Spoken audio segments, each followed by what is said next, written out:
Hello, everybody, and welcome back to Touchline Table Talks. I am your host, Martino Puccio. Joined alongside me is Matt Santangelo and a very special guest for the first time joining us, Andrew Passaro of the Plus Money Podcast. Gentlemen, welcome on in. And Andrew, love the kit, by the way. Didn't get a chance to say it. It was just on your podcast literally 5 minutes ago. Just want to give you a shout out right there. Thank you. Yeah. Turns out your fiance going to Paris during the World Cup, she comes home with gifts. So, you know what? I'll take that. I took care of the cats for a week and a half and I got a free jersey. So, we're very happy.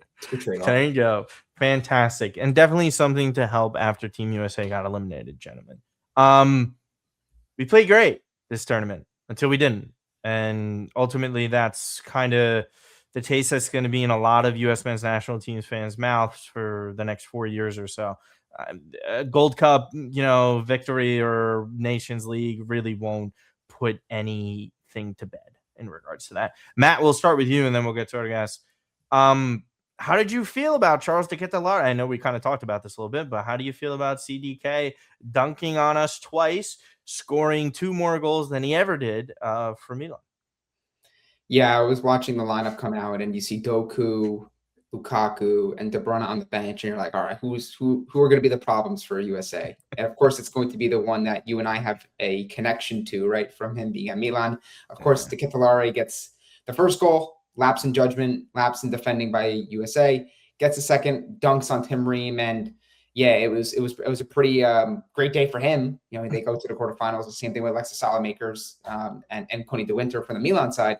But on the USA side, look, in the aftermath of this, for me, I'm not someone that looks for moral victories. I think USA had to come into this tournament as one of 3 host nations and make a statement. I think they needed to get to the quarterfinals. I don't necessarily think that, they should feel a certain way about losing to a team like Belgium. Belgium are still respectable. This isn't the Belgium of the golden generation, but this is still a good team, well-drilled team, some players that play at top clubs. But I think they needed to make a quarterfinals run, I think, to make a statement that USA soccer was on the rise, and going forward, I think can be really looked at as a team that can make some legitimate noise heading forward.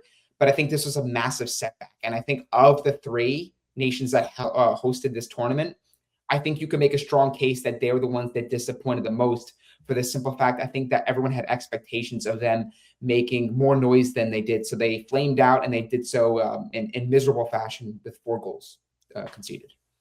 Andrew, I mean, what is it? The manner in which USA lost, or is it more about that they lost in general, to kind of what Matt was getting at? Because there was a lot of arrogance even after the Balogun reversal of the red card, and just be like, we don't need them anyways, we could beat them. I mean, it was embarrassing. Is it as simple as Team USA didn't progress as far as we thought they would as a nation, or this is sort of like they peed down their legs, which a lot of people think because the goals they conceded were uncharacteristic to a degree? Like where do you kind of fall in line, and are you one of those people that is ready to berate Pulisic for everything and how he was subbed off? Like, where are you pointing the fingers at first? Is it like a Freeze and Ream and then Dest or whoever? I think everybody didn't show up. Like that's the worst part, is that like they had so much goodwill after beating Paraguay in that first game. What was it, 4-1? Every ounce of goodwill that they had, they lost the other night. And if they had lost that game 2-1, or honestly in a similar way that Senegal lost to Belgium, where like they're up late, Belgium get 2 quick goals, and then they lose it in extra time, so be it. But it didn't feel like they were really ever on it in this game. And that's the most disappointing thing to me. And I want to say another thing. Like I'm not a U.S. men's national team like defender. I'm very over using them as the gateway to getting people into this sport. And so many people in this space want to use them as that. And my response to that is like, would you watch MAC college football and try to get people to watch American football by showing them that? This was our conversation. I wouldn't do that. I would show someone that, an epic Monday Night Football shootout that sends 45-42 and a last second field goal wins the game. That's what I want to see. And the U.S. just routinely when we get to this moment, when the bright lights are on and things really matter, they come up short. And I'm also over labeling generations a golden generation for the U.S. because every It's time like a it seems curse, yeah. we put that label on, oh, this is the best midfielder we've had since X or the best forward we've had since Y. Like they just don't live up to that opportunity.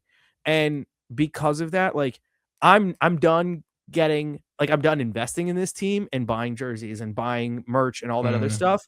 And I'm done letting them hurt me emotionally. Like I get enough of that from my club team.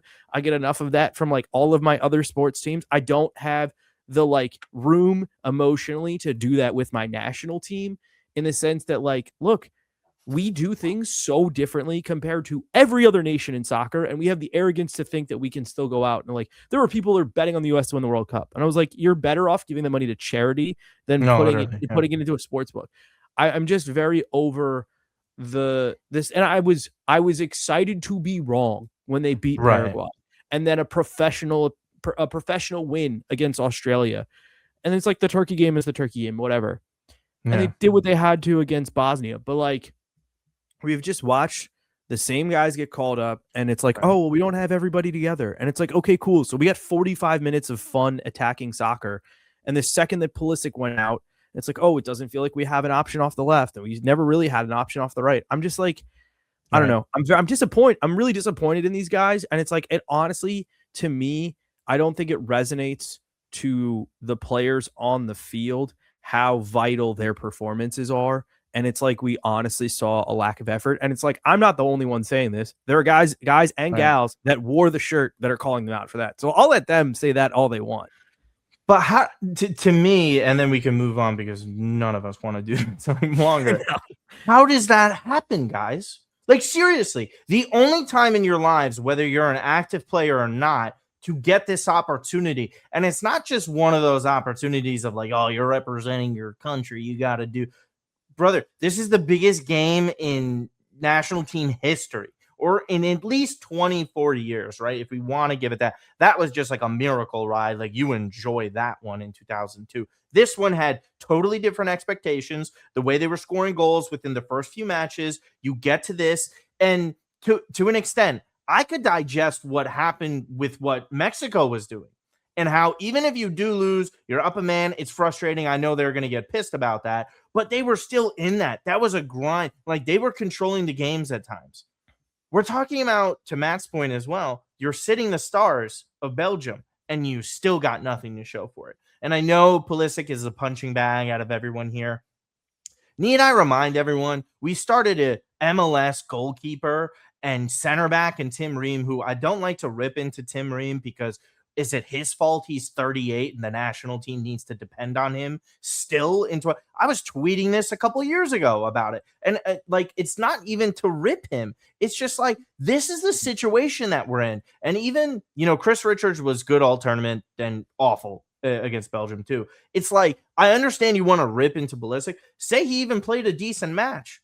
Did it matter? No, it wouldn't have. You don't even give yourselves an opportunity after you concede that third goal, right? If it's 2-1, I know our good friend Nick Diani was mentioning this, and I completely agree. If it's 2-1, you get that to halftime. You at least try and like poke and prod your way into maybe something, right? You grind out a free kick that Tillman ends up scoring, maybe something from a set piece to try and manage an equalizer. It's like in that moment, you don't even know how to grind out a result or get a result into extra time. Like we see all these other countries. I know Egypt collapsed and there's some other instances, but grind it. Just get it to extra time and then keep grinding further and then maybe get to penalties. Something happens. It felt like they were dead from minute one and at home, that's never going to go away. And they played as well as they ever had in a World Cup, truly, up until that moment when they hit kickoff. It's honestly the most demoralizing thing I can remember since, what was it, Andres Guardado scored that goal in the Gold Cup like 15 years ago. I've never felt that low as a supporter or a fan since then. And by the way, Poach, why would he want to stay? Why would you want to stay at this point? You got them performing that high and now you're under fire. What's it like? You're going to get another turn in 4 years? I'd be surprised. If I'm him, he's probably going to be leaving for Europe sooner than later, guys. It's tough. And I think it was all undone and to Matt's point, moral victories are so few when you shit the bed like this. Are there any other final thoughts? Are you guys someone that and we have to talk about him because of Pulisic, and he commented today. Are you of the ilk of like he should never play for the national team again? Whoever wants to go first, Matt. No, I think that there is a rightful criticism of his performances. Look, you look to your star players to rise to the occasion, to be a reference point within the team, and to deliver performances for this stage, as Andrew just mentioned, and he didn't. Right, aside from a 45 minutes, 15 minutes here and there at the tournament, he didn't really produce what we needed him in. This was his USA. This was his World Cup to make noise and to say, I'm going to represent USA and I'm going to get us to a far enough stage where we can leave proud enough of the way we represented this country at this tournament. And we didn't get that. But I think that what's interesting about Pulisic and all the criticism he continues to get, and I think we've heard him say this time and time again. He even had it was I think not a documentary, it was a YouTube video I think he did with Bob Does Sports. Of course, he's a big golf YouTuber. But they asked him a question, and he kind of said, like, basically in short, in so many words, like, I don't, all this attention, all these sorts of things, like, he don't really want it. Like, he isn't the type of alpha personality that you'd think you would need and want in a moment like this, right? Where you look at, the players that have historically, achieved at such a high level. I'm just, again, not to compare talent because he's not even on the same level as him, but look at Kylian Mbappe, right? All the criticism he got for Real Madrid coming into this World Cup, will that, sort of cast a shadow and doubt over what he can do for France? And you look at how Paraguay tried to rattle him. I love a player that has that sort of braggadocious, that arrogance, where it's like, I'm arrogant, and it's not even that I can't even back it up because look what I'm doing. Pulisic has never been that guy. Unless I've missed years of him playing football where he's been, I'm the heart and soul and heartbeat of this team. Guys, get on my back. I'm going to take us forward. He's never been that guy. So it's hard for me to be like, well, Pulisic this, Pulisic that. What he's accomplished at the club level and even on the international stage at a couple tournaments with USA, who else is doing that? Who else in this team, who else in the next generation is doing that? There's literally no one. It just goes to show you how much U.S. soccer media has completely over-exaggerated and inflated how good this team is in relation to the world powers and those that actually win something. Yeah. Andrew, also, do you hate Christian Pulisic? Yeah, go ahead. No, I don't. We don't have the luxury of not calling him up. We just don't. Yeah. You know what I mean? Like, if there were other players breaking through in that position, I'd be like, yeah, maybe, but they don't have that luxury. And maybe that'll change in 4 years, but who knows? Last thing for me, the U.S. record against European teams is atrocious. Like, and that's like something we kind of got away from, and people got excited, and it's like, oh, Belgium haven't played a great tournament. I was just as guilty of it as everybody else. Yeah, of course. But it's hard. This is where the U.S. is in a hard spot. You know what I mean? Like, no one in CONCACAF is really going to play to their level, with the exception of Mexico. And then you're fine. Maybe you get into a Copa America. But again, CONMEBOL, after there's a big drop off for me after Brazil, Argentina, Colombia. And then it's like, again, like there's a lot of great teams across Africa, across Europe, that the U.S. just doesn't have the ability to play in a serious competitive faction in between all of this. And that's not something we can fix. The best thing we can have is the guys on the team that are playing the highest level that we can see them play week in, week out on a club level. I still don't think that's MLS. I don't think that's entirely the MLS's fault, but like, we just need to get these guys playing. I mean playing, not being on the roster, but playing 45 to 60 games a year on top level teams. And I want to see more guys playing.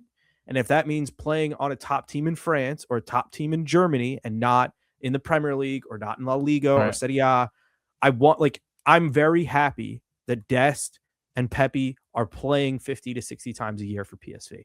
If that's where they're at, great. Yeah. They're getting Champions League. They're getting big wins. That's okay to me. I don't need you sitting on the bench at Fulham or sitting on the bench at Newcastle. I need you playing. And that's what I want. Yeah, agree. And Dest also, like, is it really his fault? He's completely out of position as well. Like, that's not where he plays. And he's not a great player, but like it's Pochettino is like taking the tools that he has and trying to put guys into positions to best succeed. I think even Weston is out of position too. I think the loss of Johnny Cardozo was a lot bigger than like some people might have believed. I know it wasn't great for the national team, but still, I digress. Moving on, Argentina. I mean, time and time again, I just don't know how they're doing this at this point. They feel so inevitable.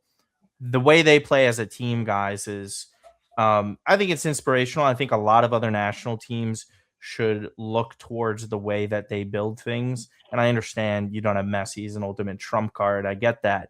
But should they be favored to make this final? I'm not sold. And I know we talked about that on your podcast, Andrew. And some people, may or may not disagree. I think that they have the ability to beat Switzerland pretty handily in this one. Again, wouldn't be overly stunned if they lost just because they've been playing with fire, Argentina. But I don't see a world in how they should be favored to win this tournament, or at least even second favorite. I really am not big on them. What say you guys? Andrew, you can go first. Argentina, they just keep on getting by on the skin of their teeth. Are they able to do that to get to the final? I don't know if there's a more well-organized national team at this World Cup that everyone knows their role. And I'm not saying it's just get the ball back to Messi, but it's like this team operates of we have the best player. We have one of the best players of all time on our team. We're going to try to get him another World Cup. And they all go out and do that. And it's like very commendable. But I think that they'll get past Switzerland, but then I don't think they can get past an England team that I think just has more depth and has better players, especially like midfield, base of defense. I don't think they can get to the final personally. I think they can get to the semi. Maybe they win the third place, and that's Messi still having an incredible tournament. But I if I was Argentinian, I'm enjoying this ride as long as I can because my big question for them was who was going to step up at this tournament. I thought Lautaro or Julian were going to step up and do more and score more goals and create more of an outlet and use that space that Messi was obviously going to open up for them. And neither of them really have. Lautaro had a great game in the last one, especially coming off the bench with that assist. But I just haven't seen enough from the other like role player guys from Argentina. And like Messi is done after this. Like maybe he gets to the Copa America in 2 years, but like with the way Nico Paz has played, you would hope that he's going to take over that creative role. And I don't know. I just have questions of where this team is going after this. So enjoy the ride while you got it. But I don't think they get to the final. I think they're into the semifinal and in that third place game. Matt, do you disagree, or like where do you see the line ending for Argentina? I agree with Andrew. I think Argentina, the past 2 games specifically, have shown where the cracks are in their armor, right? We all know that they have Messi, so they're obviously always going to have a chance in any game. And we saw it against Egypt specifically, where they're down 2-0, goal gets taken away, Egypt gets another one, and then all of a sudden it's, hey, Messi, like take us home. It's now or never. Gets an assist, gets a goal, right? So it's, but the weight of the team, the strength of the opposition, it matters. Cape Verde, Egypt, Switzerland are very organized. This is a very organized team. You saw what they did against Colombia. And I think that that's the game they wanted to play. I think they knew they were going into basically an away environment where Colombian fans traveled really well. So even to Vancouver, by the way. I think it was in Vancouver, right? Colombia basically made it look like a home field advantage in Vancouver, Canada, which is crazy. But I think the way Argentina have been playing the past 2 matches is not sustainable. Could they get by, to Andrew's point, Switzerland? Yeah, on talent alone, individual quality can show up in spurts and get them over the edge. But do you think a team like England is not going to expose what they've seen these past 2 games? I think they will. And this England team, I don't think we've actually seen the best of England at this tournament yet. They've had matches where they've scoreline looks like it's dominant and it looks like okay, fine. But man, even in that game against Mexico showed me a lot about where this team is, specifically their coach, and how much better Tuchel is as a coach to Southgate as far as in-game management and personnel switches. So with all that being said, I don't think Argentina can ride this wave to the final. To Andrew's point, I think that, yes, there's obviously a real possibility maybe they're finishing third, but I just don't see how this is sustainable when it comes down to the final closing stages, the business end of the World Cup.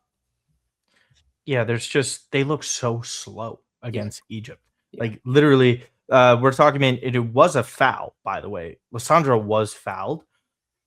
How bad they got ripped apart though on that counter. Multiple. Yeah. Mo Salah still got it. Mo Salah still got it. Egypt could have executed better in the final third, lifted their heads up. Finishing should have been better. Emi Martinez not having a great tournament. I don't think he's looked that good. Also, allowing that goal against Capo Verde was pathetic. It was a great goal, but let's be real. That was ass. So I have a problem with Argentina moving forward. I'm not completely sold on them. However, someone that we're all completely sold on, guys, is France, because they are just electric. They're insane. And I guess this is what Brazil must have been like in the 60s and 70s, because I have no real other comp. I know Spain as like a collective team. They were just so good from 08 to 2012, and they were clearly the best team in the world. But I'm talking like dominance of like, how do we figure this out?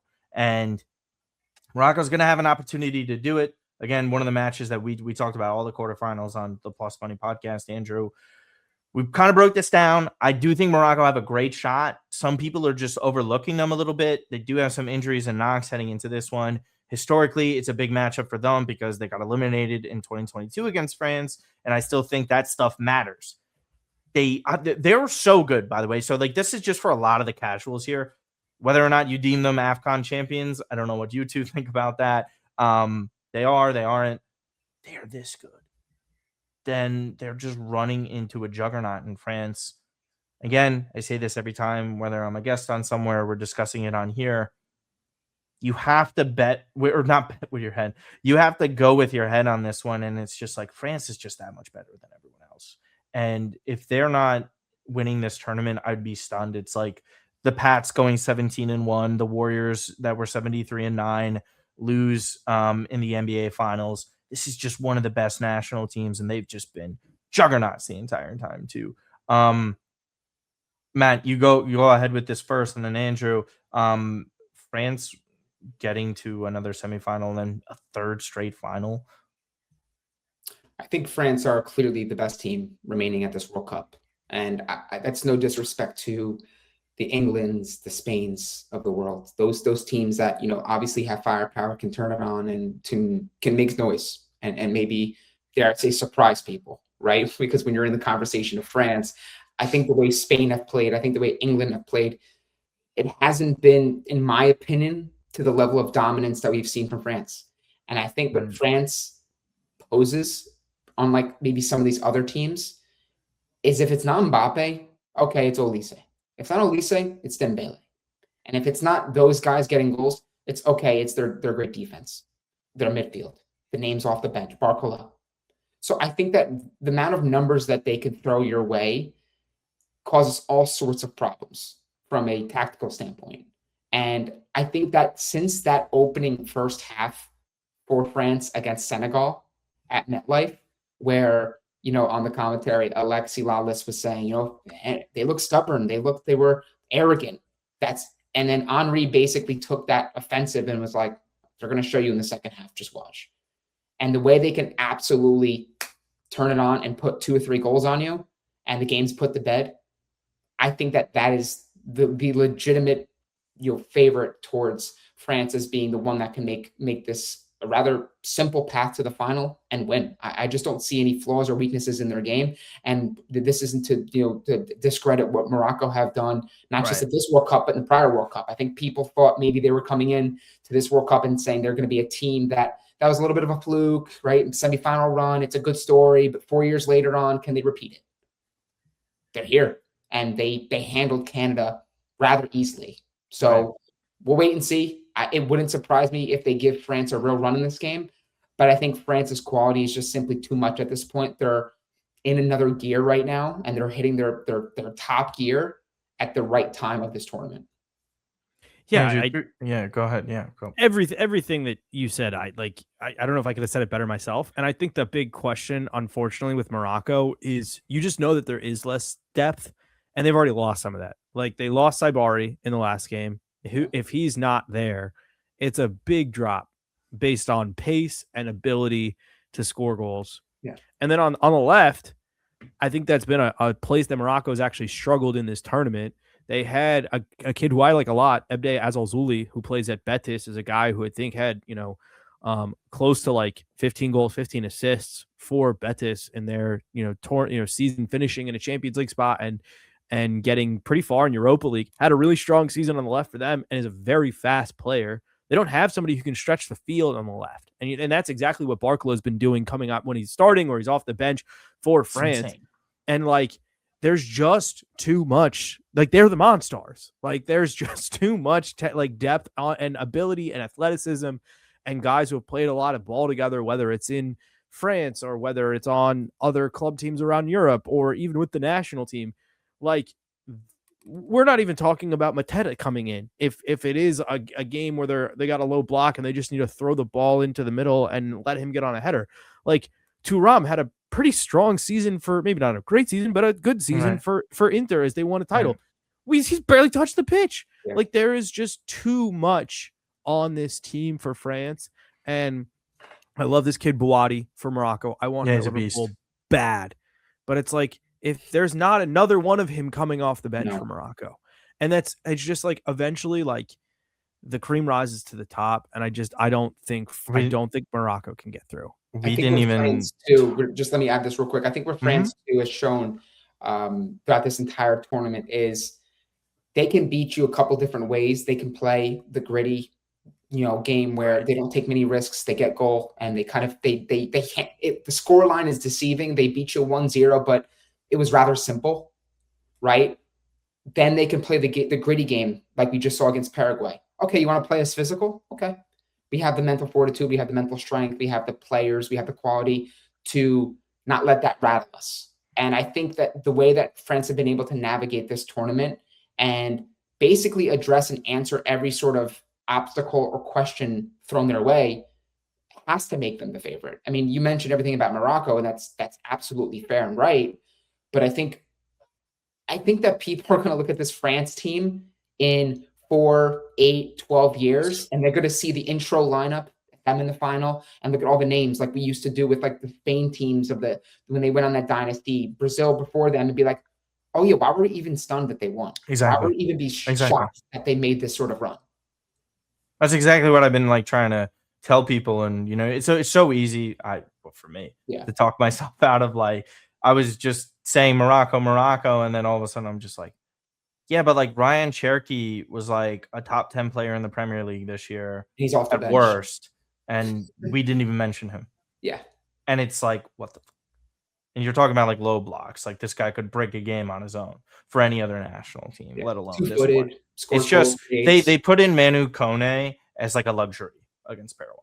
Like they didn't need to start him. They put players in, and you're like, oh shoot, I actually forgot that he was on the team. He's like when people say like they could field 3 teams in this tournament and maybe have 3 teams in the round of 16, they're probably not wrong. That's how insane they are. But yeah, France all the way. This one is my favorite of the matchups, guys. I've said this, talked about it again. Norway, England, dude. Holland is whatever he does already. His legacy is cemented internationally, in my opinion. This as your World Cup for a country like Norway, getting all these goals, like that performance against Brazil. Like I know they've been interesting because when they basically concede that third game against France and they're just like, well, it's okay. They'll probably win the whole tournament. It's no big deal. We're just happy to be here. That's a dangerous team to play. You don't want to play that team, especially when they make a quarterfinal. And especially when on the other side is a team arguably with the most pressure on them to win this tournament. And that's the English. Because we have Argentina have won recently. Spain, obviously not too long ago. We obviously know what France have done. The other nations, no one really kind of expects them to do anything. England here, right? We keep saying this to ourselves, and they've played pretty well. Some bad moments, as we mentioned. And the defense is suspect. Tuchel is the manager for them to get them over the top if they were to do so. However, Norway are unrelenting. The English have a suspect defense, as I mentioned. Andrew, I know, again, we also just discussed this. Is this an easy one for England to try and get past them, or is like Norway too scary as this sort of, side that, has nothing to lose? And they also have arguably the biggest, it's hard to say biggest game breaker in this tournament, because I think there's at least a few guys better than him, even though he's been unreal. Any other year, you're kind of also saying like Holland's the best player in the tournament. And this one, you're like third, fourth, maybe even fifth, depending who you ask. Where do you feel on this? Is England finally going to get over the hump? Because I think, by the way, guys, winner of this is going to the final. I'd agree with that. Actually, I don't know. All right. I want to say this. It's well known. I'm a Liverpool fan. You can see it behind me. It has been so nice to watch Erling Haaland and not have to hate the guy. Like, when he's not on one of your biggest rivals, actually pretty fun dude. Like, he's fun online. He's doing all this stuff. Like, he's posting photos of him buying cowboy boots and a cowboy hat in Dallas. Like, he's like, hey, rate my Pokemon squad on Snapchat. Like, he's cool. Like, and I just have to hate him because he plays for Manchester City. And it's been nice. It's been refreshing to be like, hey, actually, this guy kind of rules. And like, I have friends who are not soccer fans that are like, hey, this Holland guy, he's pretty cool.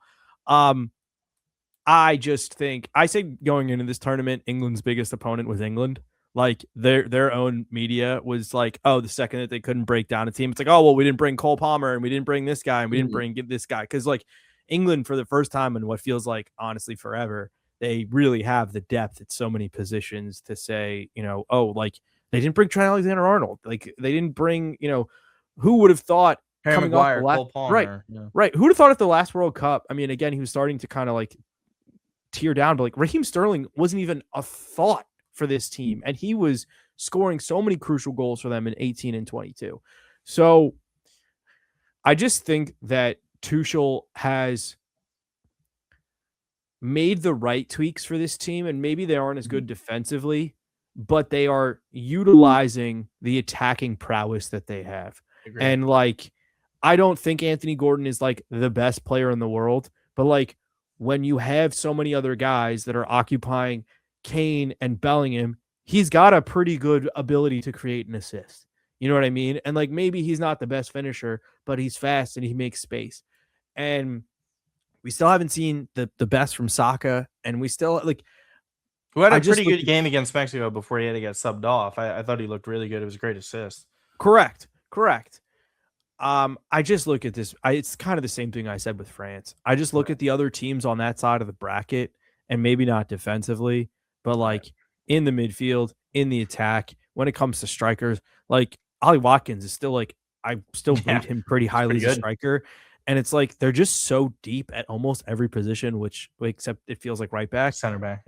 Yeah, center back as well. But like, I just think that the talent will come there. And it's like, I look at this Norway team and it's like quarterfinal, and I still look at the roster around them and I look at them as like, maybe this team can make the Euros semifinal, because I don't think Nusa has like hit full peak. I like Oscar Bob. There's again is a child, to be honest. Like, there's guys in the midfield that are playing consistent Champions Leagues, games with I'm blanking, Bodo Glimt, obviously went on that miracle run. And it's like, there's clearly a progression happening in the country, and obviously like Holland is miles ahead of everyone else. I just don't think they're there yet. But I will be putting a future on them. Like, I don't know. It's July 8th. Who will take my action of Norway to go to the semifinals of the Euros in 2 years? Because I'm here for that. Matt, we just mentioned how Argentina, well, Andrew as well, best set up team for what their roles are. One could argue Norway is right behind them with how they set up around Holland and create chances. Odegaard really kind of not the best of tournaments. He's just, I think he's got a couple years left. If I was Arsenal, I'd sell him as soon as possible. Anyways, Norway, though, I mean, they're just set up for brilliance. You see Holland, so good, limited touches against Brazil. This one's going to be a bit more open. How are you feeling about them, or is it just the Jude show? And again, Jude one yellow card away from being suspended for the next match, which is huge, obviously. And get those conspiracy theory tinfoil hats out if he gets that yellow and Argentina advances. But go ahead, sir. Yeah, I mean, I think obviously for me, England is going to be the favorite out of this match. I don't think that, we can really argue against it too much. Although, again, I did highlight the fact that, I think there are areas of England as a team that can be exploited. I thought Mexico did a pretty good job of it, right? Having responses for everything England threw their way. I think the one thing that is really interesting about England as a team is, they feel like that some of the questionable, I guess, players that Tuchel brought, specifically Anthony Gordon, everyone's looking like, why does this guy keep getting starts? Why does he keep getting those minutes over other players in this team? And I think that you saw in certain matches, he's able to stretch the field. And then you have guys that crash the box, guys like Harry Kane, Jude Bellingham, the guys that are going to work, right? There's a lot of selfless players within this group. And I think that between also what Tuchel has been able to do, as I mentioned, in game, as far as tactically tinkering to get results and to navigate difficult matches in difficult environments, I think that is something that really gets overlooked and overstated or understated when it comes to judging teams, right? We've seen teams that have tremendous quality, but the coach lets them down, or the players don't play for one another, or the players are not bought in. I don't think there's any of that with this England team. The way they also defended down a man with you guys like Dan Burn coming on. Guy's a 34-year-old, his first World Cup. He's putting in a crucial shift. Everyone on that England team has a role, whether the first guy to the last guy. On the Norway side, I think I would be remiss to downplay the chances of Norway having an upset here. Erling Haaland in World Cup qualifying had 16 goals in 8 matches. And they're the reason pretty much Italy had to go to a playoff, and the reason why, in my opinion, amongst other things, Italy's not at this World Cup. I agree. He only goes and follows it up at the World Cup with 7 goals in 4 matches. Martino posted a video about everything he's done at the club level. Every single level. What was the conversation, guys? When he was in Norway. Yeah, but that's not a big league. Can he do it in a top 5 league? Okay, he goes to Salzburg, crushes it there. Okay, it's not a top 5 league. Goes to Dortmund. He's basically scoring a goal a game. Okay, can he do it in a major league? Goes to Manchester City, sets and shatters records. Does it at the international level. I just can't doubt this guy. I can't rule this guy out being the one that carries Norway to an upset here. And I said this weeks ago when me and Martino were going through some of these matchups and highlighting everything that was going on with Norway. France have their superstars. Spain have their superstars. England have guys all over the pitch that can beat you on a given day.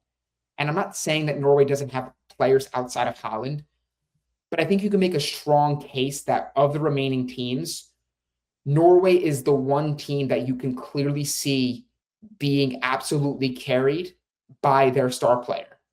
In the sense that they have quality, but they have the one guy that can take them past teams. He did it versus Brazil.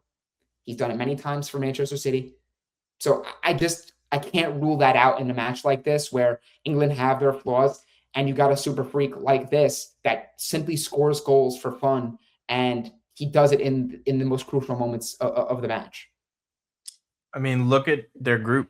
I would argue they had the toughest group. Yeah. And they literally, it didn't phase them. Nope. Like they were, again, we were just saying, so happy just to make it into the knockout stages. Yep. It's just the limited impact for me that Haaland had in terms of involvement in the game against Brazil. And just, there's something about the celebration after the second goal where you're like, was this guy actually ever worried? Like for a second of losing that match? Because also that is, I know the Capo Verde goal. Jude had a nice like volley off of a corner against Congo, I believe. There's been some really stunning goals in this tournament. One could argue what he did on that second goal against Brazil was the goal of the tournament. Like that, like to slot that in that corner, and I hate to, it happened against your boy Allison, but like, dude, like you're seeing it in slow motion. You're just like, have you guys seen the side angles of the people from the stands and when he's walking on his first goal against Brazil and just like how he's just slowly Instinct. dissecting the situation like he's a shark. And the header is just bam. And it's like this pure burst of athleticism too, because he's such a unit. We've seen, I know people like to compare them because of the Scandinavian countries with like Zlatan. They're totally different players, but just like that size of a human being has rarely been seen in this sport. And as a striker, and to be that clinical and cold is just, I mean, he's just devastating. We'll see what happens. You know what's crazy too? Not to cut you off, Martino. But I'm done. you know what's interesting about Haaland too, and I love the discourse when it comes to players who score goals. Oh, And Roy Keane's comments. I know where you're going with this. It never ceases to amaze me. Where we're 2026, we have all the data, we have all the players that have come and gone into teams, strikers that have struggled. They've been surrounded by top players, and they still can't get the ball in the back of the net. And we somewhat still downplay and diminish what scoring goals means. I see people, he's a fantastic striker, but I wouldn't want him in my team because he doesn't do anything else. It's crazy. It's truly stunning to think a guy can score and shatter every record in the Premier League, can score basically a goal a game and then some for Norway. I mean, this is a guy that scored 8 or 9 goals in a game as a U21 player. I love that tweet. That's one of the best tweets ever. Career, and yet it still looks okay. That's all he does. One of the hardest things. If it's so easy, why aren't more players coming in and out of the Premier League and scoring 30 goals? Because Roy Keane just hates his dad. That's really what it was at the end of the day. Like, I don't like Roy is just not. There's no way he's that stupid to say, well, yeah, outside of him being one of the greatest goal scorers of all time, he's not. He's a championship level player. But it's like you can't just. So why isn't he in a championship? Because again, he hates his dad. And that's really what it is at the end of the day. Andrew, we love you. I know you're pressed for time. Thank you so much for coming on, brother. Plus Money Podcast, something that I've been on multiple times. You're one of the best in the business. Good man. Congratulations to you on your upcoming marriage as well. You obviously have a wonderful jersey on. Hopefully they don't add another star to that. But once again, where can everybody go and follow you outside of the Plus Money Podcast? At Andrew Passaro on Twitter, where I will be, predominantly talking bets. But if you want to know what's going on with Liverpool Football Club, I'm probably arguing with people about transfers and rumors and why things make sense or don't make sense. So, that's where you can find me.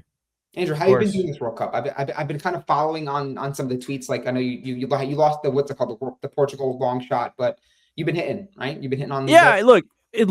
I'm not a professional gambler. I have a full-time job. Like I don't want to act like I'm, paying rent betting, but like, look, we're trying to have some fun. I'm trying to make a podcast that is, entertaining for new and old soccer fans, which is probably code for I think I'm doing okay, but probably down a little bit. But I've look, we've hit some fun futures. I just took home Argentina to be the furthest CONMEBOL team. I had at 6-1 a 3-leg parlay on futures for teams to win their group. I had Mexico, Switzerland, and the Netherlands. That was all I don't know how that was that hard. I still have my big future of 25-1 England to lose to Spain in the final, but we'll see if I might cash out on that. But no, look, I feel like trying to just like have some fun with it. I'm not one of those guys who's going to give you an under that I like. I'm not one of those guys who's going to give a game to end in a shutout that I like. Like I'm trying to find some stuff that is going to make the game more entertaining and find something to root for, whether that's shots, whether that's corners. But I definitely think all in all, I think I'm up. It's just like, it's hard to track when it's like, oh, I'm doing picks for this video and doing picks for this podcast. And then I'm also I like this too. And I also am going to throw in that. I've been there all the time. Yeah, I was on a curse when I was writing at The Athletic that everything I would write down, and Matt would know this, where I'd write it down, articles great, bets would hit, and I text our good friend Nick Diani from the Plus Money Podcast. I'm like, bro, I'm gonna be honest, I didn't fucking bet it, but I'm glad everybody else got good advice. I did that to myself. I did that myself a couple weeks ago, or not even a week ago. I said Norway team total over 1.5, Brazil team total over 1.5. I didn't take the over 3.5. I just took I think either one of these teams, one of them's gonna score 2. And I went to check it and I was like, fuck, I never put the Norway ticket in. But I did the biggest future I think I put in for the tournament was Brazil to miss the quarterfinals. That was about even. So that was like I was like, I've never seen a more overrated Brazil side. No disrespect to Carlo, because I do think he's the best. I mean, ever. that's literally what It- it was. That's why right. they were overrated. I do like it's not his fault that Brazil just doesn't play like they did 20 years ago. But If his there's a eyebrows whole- didn't move like that, nobody. there's a whole Twitter chain that is arguing about the rise of evangelicalism and versus Catholicism in Brazil, and that's why the Brazil national team isn't. Yes. If you want to put the tinfoil hat on, it is a very funny Twitter thread. And people should, and it's a little bit related to this, and Matt will know about that. Just read up on what Alexandre Pato was like in the Milan locker room, trying to pick between Kaká and the Ronaldinho and Ronaldos of the world, and then you'll know exactly what Andrew is talking about there. Matt, everybody can go and follow you at Matt_Santangelo, obviously another co-host on our podcast at Milan Pod. You were just making a reel, I hear?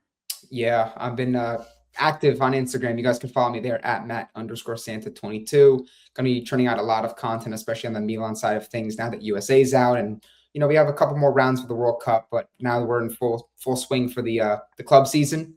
A lot of Milan content coming up on Instagram. So be sure to follow me there.